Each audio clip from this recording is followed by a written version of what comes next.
आपली संस्कृती, आपले संस्कार सदा राहू दे आपल्या सोबत. भारताच्या महान ग्रंथांचे आणि काव्यांचे संपूर्ण संकलन. सबस्क्राइब करा तिलक.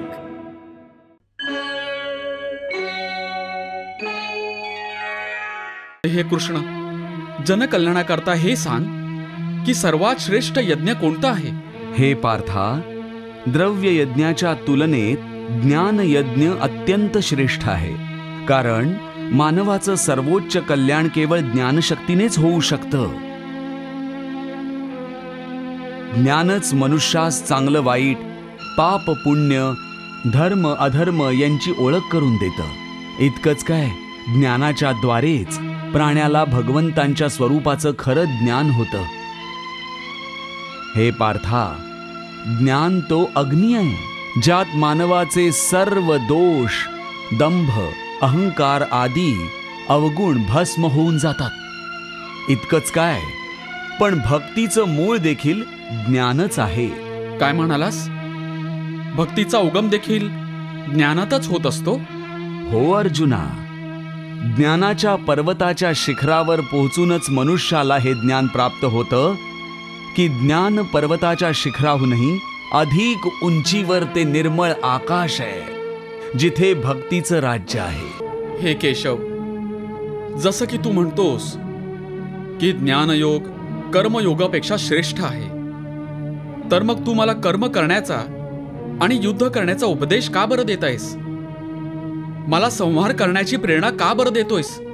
पार्था, मी असं तर नाही म्हटलं की ज्ञानयोग कर्मयोगापेक्षा श्रेष्ठ आहे. माझ्या सांगण्याचा अर्थ असा नव्हताच. तुझा गैरसमज झालाय.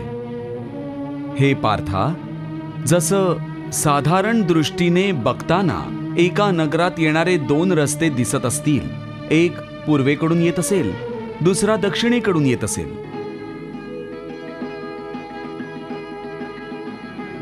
परंतु ज्या प्रकारे ते दोन्ही रस्ते वेगवेगळ्या दिशांनी येऊन सुद्धा एकाच नगरात पोहोचतात,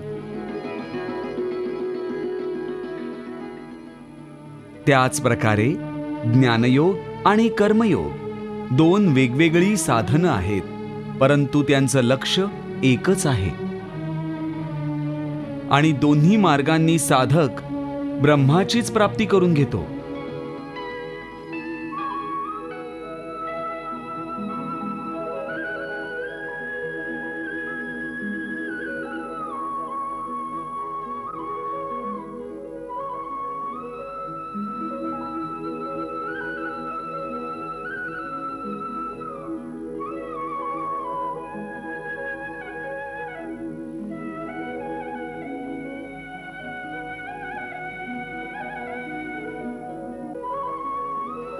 म्हणूनच दोन्ही योग उत्तम आहेत, परंतु ज्ञानावर आधारित सांख्य योगाची साधना कठीण आहे.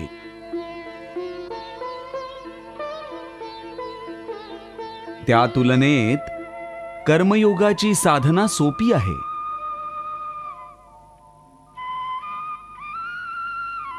हे बघ अर्जुना, मी पूर्व काळात देखील या लोकात राहणाऱ्यांसाठी दोन प्रकारच्या निष्ठा सांगितल्या होत्या.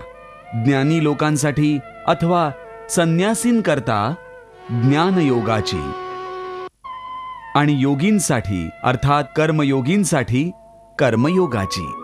हे दोन्ही मार्ग प्राण्याला भगवंताकडे घेऊन जातात.